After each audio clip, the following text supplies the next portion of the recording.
فادخلی فی عبادی وادخلی جنتی. فادخلی فی عبادی وادخلی جنتی، اے بندے داخل ہو جا میری جنتوں کی طرف. ونحمدہ ونصلی علی رسولہ الکریم، اما بعد، اعوذ باللہ من الشیطان الرجیم، بسم اللہ الرحمن الرحیم. میرا آج کا موضوع خسارہ پانے والے اعمال. قل هل ننبئکم بالاخسرین اعمالا، سورہ الکہف 103. اے محمد، ان سے کہو کہ ہم تمہیں بتائیں اپنے اعمال کے اعتبار سے سب سے زیادہ خسارے میں کون ہیں؟ الذین ضل سعیہم فی الحیات الدنیا، یہ وہ لوگ ہیں جنہوں نے اپنی تمام تر کوشش دنیا کی زندگی کے لیے ہی کھپا دی، یعنی ان کی تمام تر جد و جہد اس دنیا کی زندگی کے لیے ہی تھیں. ان کی ساری کوششیں اس دنیا کی زندگی میں گم ہو کر رہ گئیں. قرآن پاک میں واضح طور پر بتایا گیا ہے کہ یہ دنیا، اس کی زیب و زینت، اس کی خوبصورتی، اس کی آرائش، اس کی کشش تو بنائی ہی اسی لیے گئی ہے کہ انسان کو آزمایا جائے. یہ خوبصورت محفل انسان کی آزمائش کے لیے سجائی گئی ہے. اس کے ذریعے انسانوں کے رویوں کو جانا جائے گا، ان کے مقاصد اور ان کی جد و جہد پر نظر رکھی جائے گی کہ اس کے پس پردہ ان کی نیت کیا تھی. اِنَّا جَعَلْنَا مَا عَلَى الْأَرْضِ زِینَةً لَہَا لِنَبْلُوَہُمْ أَیُّہُمْ أَحْسَنُ عَمَلًا. آیت 7. یہاں ان لوگوں کی نشاندہی کی جا رہی ہے جو اپنے اعمال، اپنی محنت و مشقت، بھاگ دوڑ اور اپنی کوششوں میں سب سے زیادہ گھاٹا کھانے والے ہیں. یہ وہ لوگ ہیں جو اس آزمائش میں ناکام ہو کر دنیا کی زیب و زینت ہی میں کھو گئے ہیں. جہاں تک محنت و مشقت کا تعلق ہے تو وہ ہر شخص ہی کرتا ہے. جیسے حضور صلی اللہ علیہ وآلہ وسلم نے فرمایا، کل الناس یغدو فبائع نفسہ فمؤتکها او مؤبکها. صحیح مسلم و سنن ترمذی. ہر انسان جب صبح کرتا ہے تو خود کو بیچنا شروع کر دیتا ہے، پھر یا تو وہ اسے آزاد کرا لیتا ہے یا گناہوں سے ہلاک کر دیتا ہے. یہ مفہوم ہے اس حدیث کا. چنانچہ ہر کوئی اپنے آپ کو بیچتا ہے، کوئی اپنی طاقت اور کوئی قوت بیچتا ہے، کوئی اپنی ذہانت اور صلاحیت بیچتا ہے اور کوئی اپنا وقت اور ہنر بیچتا ہے. گویا یہ دنیا محنت، عمل اور کوشش کی دوڑ کا میدان ہے اور ہر انسان اپنے مفاد کے لیے اپنی ہمت اور سکت کے مطابق اس دوڑ میں شامل ہے. مگر کچھ لوگوں کی بدقسمتی کہ وہ اپنی پوری کوشش کے باوجود، محنت کے باوجود گھاٹے میں ہی رہتے ہیں. خود کو بیچنے کے اس عمل میں انہیں کچھ بھی نفع حاصل نہیں ہوتا، بلکہ انہیں نقصان ہی نقصان ہوتا ہے، خسارہ ہی خسارہ ہے.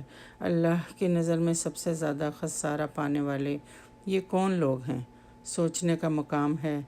الذین ضل سعیہم فی الحیات الدنیا، وہ لوگ جن کی سعی و جہد دنیا ہی کی زندگی میں گم ہو کر رہ گئی. یہ وہ لوگ ہیں جنہیں آخرت مطلوب ہی نہیں.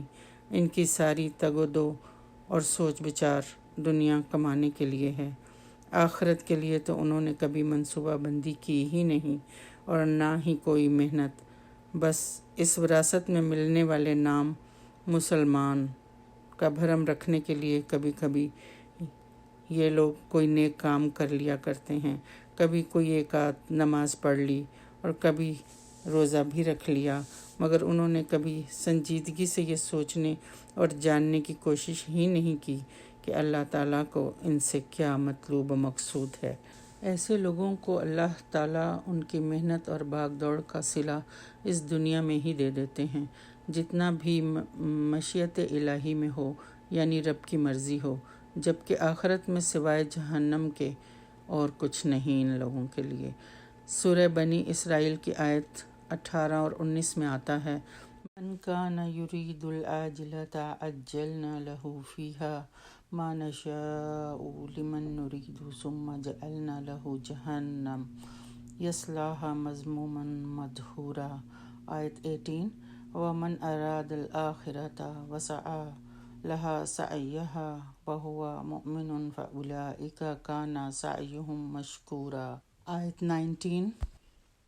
جو کوئی طلبگار بنتا ہے جلدی والی دنیا کا تو ہم اس کو جلدی دے دیتے ہیں، اس میں جو کچھ ہم چاہتے ہیں، جس کے لیے ہم چاہتے ہیں، پھر ہم مقرر کر دیتے ہیں اس کے لیے جہنم، اس میں وہ داخل ہوگا ملامت زدہ، دھتکارا ہوا۔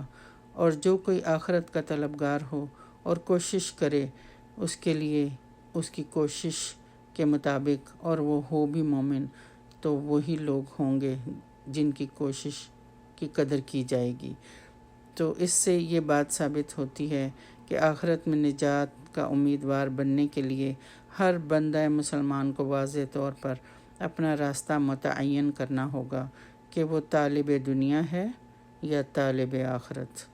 جہاں تک دنیا کی ضروریات کا تعلق ہے تو اس سلسلے میں اللہ سبحانہ تعالیٰ نے وعدہ فرما رکھا ہے کہ یہ رزق روزی اسی کے ذمہ ہے، وہ نیک و بد میں تمیز نہیں کرتا، ہر ایک کو اس کا رزق عطا کرتا ہے۔ تو پھر ہمیں اللہ تعالیٰ ہی پر توکل کرنا چاہیے کہ اس نے انسان کو دنیا میں زندہ رکھنا ہے اور وہ اس کے کھانے پینے کا بندوبست بھی ضرور کرے گا۔ چنانچہ ایک بندہ مومن کو چاہیے کہ دنیا کی فکروں سے آزاد ہو کر آخرت کو اپنا مطلوب و مقصود بنائے اور ان لوگوں کے راستے پر نہ چلے جنہوں نے سراسر گھاٹے کا سودا کیا ہے، جن کی ساری محنت اور تگ و دو دنیا کی زندگی میں ہی گم ہو کر رہ گئی ہے۔ آیت کا اگلا حصہ وَهُمْ يَحْسَبُونَ أَنَّهُمْ يُحْسِنُونَ صُنْعًا، آیت 104۔ اور وہ سمجھتے ہیں کہ وہ بہت اچھا کام کر رہے ہیں، یعنی ان کے اعمال ایسے ہیں جو اللہ کے ہاں ناپسندیدہ ہیں، لیکن وہ یہ زوم رکھتے ہیں کہ وہ بہت اچھے کام کر رہے ہیں۔ ان صفات کے حامل کون لوگ مراد ہیں؟ مفسرین کی ایک جماعت کہتی ہے کہ اس سے مراد یہود و نصارہ ہیں۔ صحیح بخاری۔ سعد بن ابی وقاص رضی اللہ تعالیٰ عنہ سے ایک روایت آئی ہے جس کا حاصل یہ ہے کہ اس سے مراد کفار ہیں، لیکن اس کے ساتھ ساتھ اہل بدعت اور ہر وہ فرد اور گروہ شامل ہے جس کے اندر یہ مذکورہ صفات ہوں گی۔ آگے ایسے ہی لوگوں کی بابت مزید وعیدیں بیان کی جا رہی ہیں۔ آیت نمبر 105 سورۃ الکہف میں آ رہا ہے اولئک الذین کفروا بآیات ربہم ولقائہ، یہی وہ لوگ ہیں جنہوں نے انکار کیا اپنے رب کی آیات اور اس کی ملاقات کا۔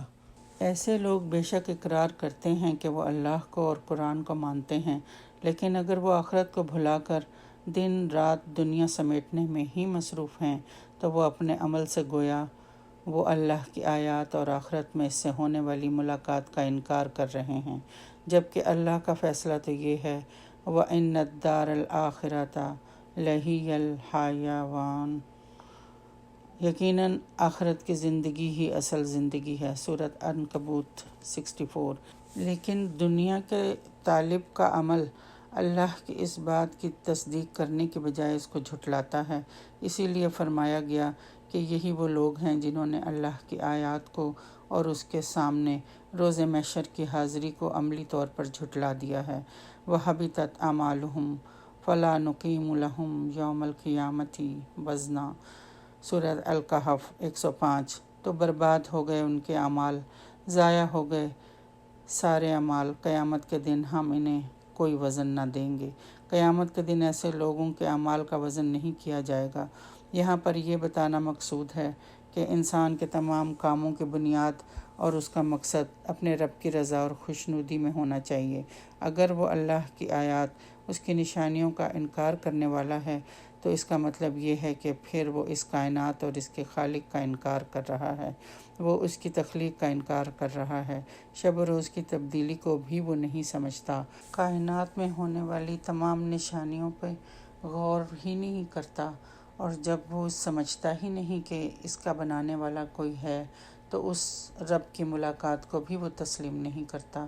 اور ایسے ہی منکر شخص کے لیے یہاں فرمایا ہے کہ جب وہ ہر چیز کو جھٹلاتا ہے تو پھر یہ اس کے اچھے کام، نیکی کے، خیرات کے، لوگوں کی خدمت کے، بظاہر تو یہ سارے ہی کام اچھے ہیں، مگر میرے پاس ان اعمال کی کوئی وقت نہیں۔ ہر وہ عمل جو انسان اللہ کی رضا اور خوشنودی کے بغیر کرتا ہے تو اللہ کے نزدیک ان نیک اعمال کی کوئی حیثیت نہیں۔ اللہ ان سارے اعمال کو قیامت کے دن راکھ بنا کر اڑا دے گا۔ جس طرح راکھ کا کوئی وزن نہیں ہوتا، ان کا بھی کوئی وزن نہ ہوگا۔